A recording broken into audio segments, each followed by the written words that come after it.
बिस्मिल्लाहिर्रहमानिर्रहीम। अस्सलाम वालेकुम नाज़रीन इकराम, मैं हूं मखदूम शहाबुद्दीन और आप देख रहे हैं मेरा फेसबुक और यूट्यूब चैनल।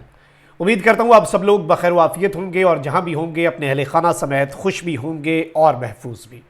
नाज़रीन इकराम, पाकिस्तान की इस्टेब्लिशमेंट के लिए एक नया चैलेंज। एक जानिब तो पीपल्स पार्टी और ताकतवर हलकों के दरमियान ताल्लुकात जो हैं वो ख़राब हो नहीं रहे बल्कि ख़राब हो चुके हैं। इस सब के अंदर नवाज शरीफ और जरदारी का जो गठजोड़ है, नवाज शरीफ और जरदारी का एका जो है, इस सब में बहुत ज़्यादा आप कह लें कि काबिले तवज्जो है, क्योंकि इस सब में नवाज और जरदारी गठजोड़ जो है ये ताकतवर हलकों के लिए एक बड़ा क्लियर मैसेज जो है वो बनकर सामने आया है। दुबई में एक हंगामी बैठक हुई जिस हवाले से कुछ डिटेल्स तो मैंने आपको अपने पिछले वीलॉग में दे दी। ये मुलाकात जो है ये आसिफ अली जरदारी और नवाज शरीफ के दरमियान एक बहुत बड़े होटल के मीटिंग रूम में साउंड प्रूफ कमरे के अंदर इंतहाई सिक्योर जगह के ऊपर हुई। लेकिन इस मुलाकात के हवाले से यह कहा जा रहा है, जो कि 2.5 से 3 घंटे तक जारी रही, कि इस मुलाकात में कुछ और लोग भी थे और ये जो लोग हैं ये सियासी लोग नहीं थे। अब ये जो मामलात हैं इस सब के अंदर पीपल्स पार्टी ने किस तरह से ताकतवरों के लिए जो गेम है वो उल्टा के रख दी है और इस वक्त इश्यूज क्या चल रहे हैं, मामलात जो हैं वो चल के किस तरह से रहे हैं और ये किस तरफ को जा रहे हैं, ये समझना भी बहुत ज़्यादा इंपॉर्टेंट है कि ये ऊंट आखिर किस करवट बैठने जा रहा है। तो ये अगर हम सारे नुकात समझ लें तो बहुत कुछ वाजे हो जाएगा और ये सिचुएशन इमरान खान साहब के लिए बहुत ज़्यादा अहम है और इस सब में बात वही सच होती जा रही है। और पीपल्स पार्टी जो है, अब पीपल्स पार्टी अगर इस इक्वेशन से बाहर निकलती है, नवाज शरीफ साहब के सुर जो हैं वो टॉप लेवल पे मैच हैं और नवाज शरीफ साहब के जो मामलात हैं वो टॉप लेवल पर तय हैं और ये दावा जो है ये हम नहीं कर रहे, मैं नहीं कर रहा,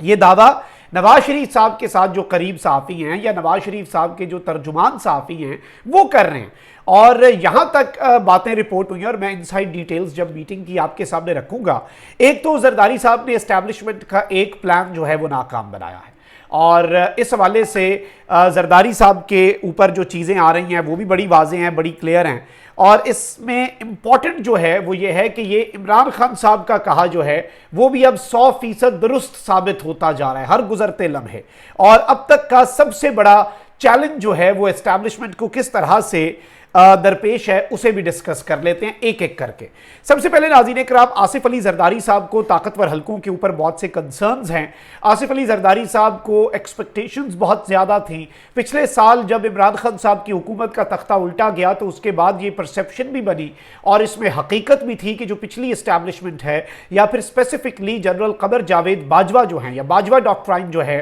वो बिलावल भुट्टो जरदारी साहब जो है उनके ऊपर अपनी तमाम बेट्स लगाने के लिए तैयार है। बिलावल साहब को इंटर्नशिप पर भर्ती करवाया गया बतौर वजीर खारजा। जरदारी साहब ने बिलावल को कहा कि तुम अमेरिका के साथ, यूरोप के साथ अपनी सेटिंग रखो, उधर ही तुम अपनी तवज्जो रखो, सियासत मुझ पर छोड़ दो, इधर के मामलात तय हैं। बाप पार्टी के बहुत से लोगों ने पीपल्स पार्टी में शमूलियत इख्तियार की, हवाओं का रुख पीपल्स पार्टी की जानिब बढ़ने लगा। लेकिन अचानक पीपल्स पार्टी ने जो सोचा हुआ था, आसिफ अली जरदारी साहब ने जो सोचा हुआ था कि वो इस सब के अंदर अपना जादू जगाएंगे, कुछ पैसे चलेंगे, सराइकी बेल्ट जो है, साउथ पंजाब जो है वहां पर सरप्राइज देंगे, केपी में सरप्राइज देंगे, बलोचिस्तान में। अब केपी में पीटीआई पार्लियामेंटेरियंस बन गई, जरदारी साहब को सरप्राइज मिल गया, इस्तेहकाम पाकिस्तान पार्टी बन गई, जरदारी साहब और नवाज शरीफ साहब को सरप्राइज मिल गया। बाप पार्टी के बहुत से लोग रिवर्स गियर लगा के वापस अपनी असल सियासी पहचान पर जा रहे हैं, पीपल्स पार्टी को खैरबाद कह रहे हैं और वहां पर चीजें रिवर्स होना शुरू हो गई हैं। जरदारी साहब को यह लगता है कि यह सब कुछ ऑन पर्पज किया जा रहा है, पीपल्स पार्टी को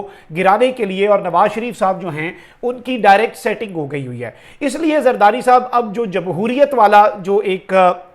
और सिविलियन वाला दस्ती वाला अपना रूप है उसमें आ गए हैं। ये हमारे मुल्क के सियासतदानों की मुनाफकत है कि अगर तो ताकतवर हल्के उनकी सपोर्ट में हैं तो वो जमहूरियत, सिविलियन वाला दस्ती गई भाड़ में, और अगर तो उनके फिर वो बड़े इनकलाबी बन जाते हैं, फिर वो सिविलियन बाला दस्ती के अलम बरदार बन जाते हैं, फिर वो कहते हैं कि भाई इसी तरह से चीज़ें चलेंगी और सिविलियन बाला दस्ती ही तो असल चीज़ है, असल मामला ही ये है, असल सब कुछ है ही ये। अब आप देखें, जब जहांगीर तरीन साहब गए इस्तेहकाम पाकिस्तान पार्टी वाले लंदन तो इन्होंने नवाज शरीफ साहब को फ़ोन किया, जरदारी साहब ने फौरी इन्होंने कहा कि बिल्कुल नहीं नवाज शरीफ साहब, आप इनसे ना मिलें, ये हमारे ऊपर बंदे ला रहे हैं, ये हमें कंट्रोल करेंगे। अब नवाज शरीफ साहब की टॉप लेवल पर कुछ गेमें जो है ना वो बड़ी ज़्यादा सेट हो गई हैं। नवाज शरीफ साहब ने बहुत से कॉम्प्रोमाइजेस कर लिए हुए हैं और नून लीग जो है उसकी गेम सेट है, नवाज शरीफ साहब की हो या ना हो, यानी नवाज शरीफ साहब के साथ भी सबके अंदर डबल गेम हो सकती है कि नून लीग के ऊपर तो अपना सारा लगा दिया जाए जोर, लेकिन नवाज शरीफ साहब के लिए वो सारे काम ना किए जाएं जो नवाज शरीफ साहब एक्सपेक्ट कर रहे हैं। तो उस लेवल पर कुछ ट्रस्ट डेफिसिट है।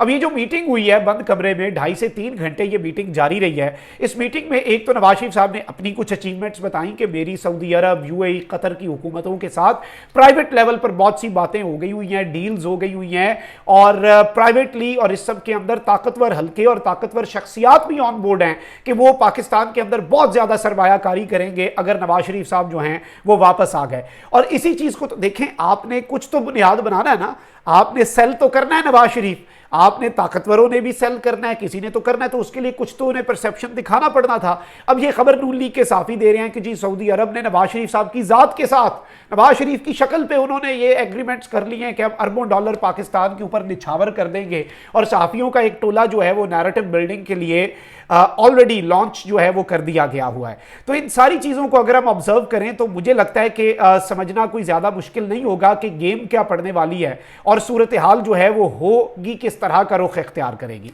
अब जरदारी साहब ने पहले जो टेबल्स टर्न किए हैं अपनी गुफ्तगू से, अपने मामलात से, एक तो आपको मैं ये बता दूं कि नवाज शरीफ साहब ने जरदारी साहब के कुछ मामलात ठीक कराने की ताकतवरों के साथ, क्योंकि इनके ताल्लुकात बिल्कुल बिगाड़ पैदा हो चुका है। वो वर्किंग रिलेशनशिप जिस पर जरदारी साहब नाज करते थे और मुझे भी जाती तौर पे लगता था कि एस्टैब्लिशमेंट के साथ उसी तरह का वर्किंग रिलेशन होना चाहिए, यानी ना ज्यादा दुश्मनी ना ज्यादा दोस्ती कि आप उन्हें कहें कि भाई मेरा ये काम भी कर दो, ये वाला बंदा भी मुझे तुम घेर के दे दो। एक वर्किंग रिलेशन होना चाहिए। जरदारी साहब का वर्किंग रिलेशन पहले रहा पिछले अदवार में उनके, जब वो हुकूमत में थे, और रिसेंटली भी उन्होंने एक बड़ा डिसेंट सा वर्किंग रिलेशन रखा, लेकिन वो भी अब लीरो लीर हो चुका है। यानी जरदारी साहब का एक सफा तो फट गया, लेकिन अब यहां पर ताकतवरों को भी लग रहा है कि कहीं जरदारी साहब और नवाज शरीफ साहब का गठजोड़ हमें तो नहीं पीछे धकेल रहा, कहीं ये अब हमारे साथ गुड कॉप बैड कॉप तो नहीं खेल रहे, क्योंकि दोनों को ये कंसर्न तो है कि इलेक्शंस अगर डिले होते हैं,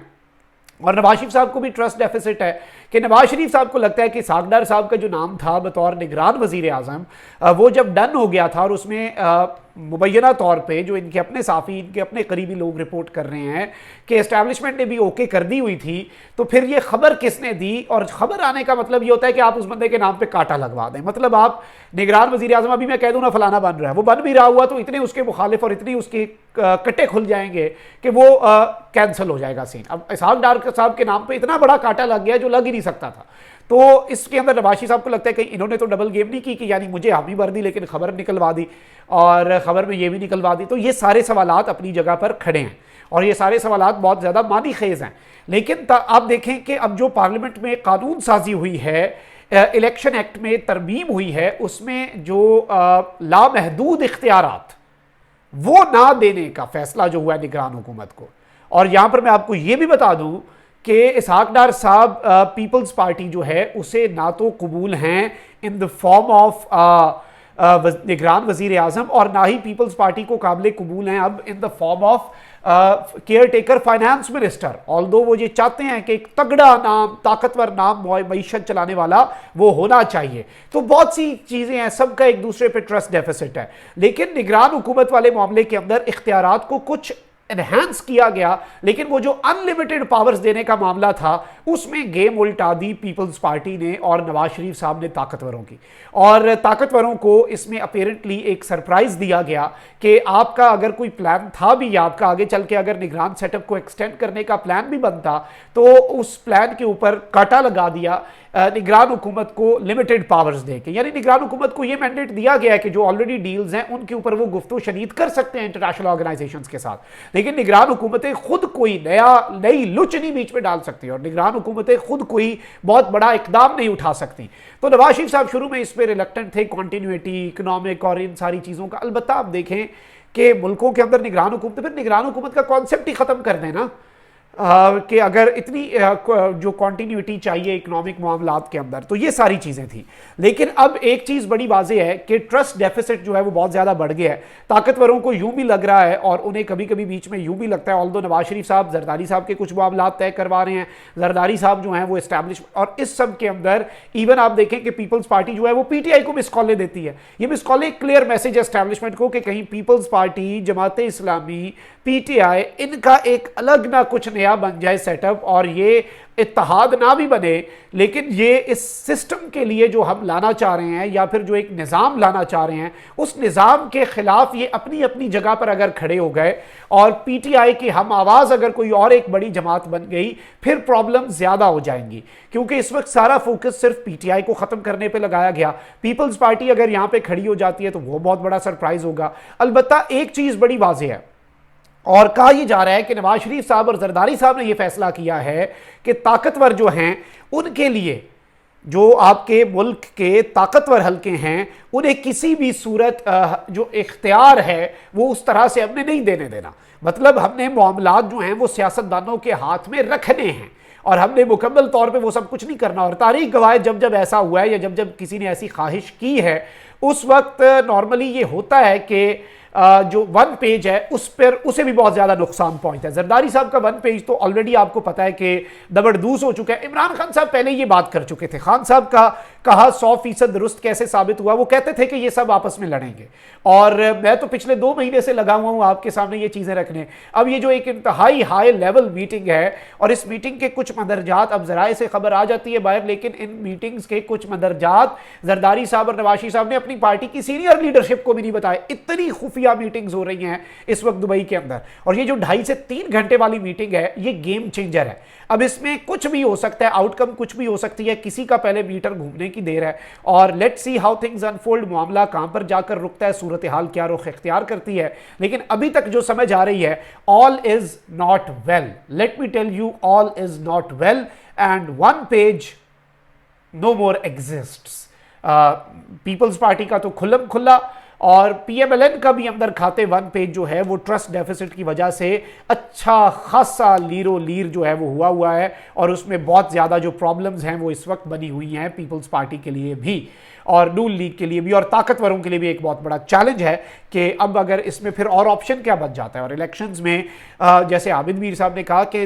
मैं ये नहीं कह सकता कि कौन चाहता है इलेक्शन डिले हो, लेकिन मैं आपको इशारा दे देता हूं कि इस्तेहकाम पाकिस्तान पार्टी चाहती है कि इलेक्शन डिले और पीटीआई पार्लियामेंटेरियन चाहती है, तो आप समझ जाएं कि असल में कौन चाहता है। तो ये भी इस तरह की बातें भी हो रही हैं और उसकी राह में रुकावट जो है वो ऑलरेडी डाली जा रही है और मामलात जो है वो उस हिसाब से लेके चले जा रहे हैं। So let's see how things unfold, मामला कहाँ पर जाकर रुकता है, क्योंकि ये मफादात की बात होती है और मामलात जो हैं मफादात जो हैं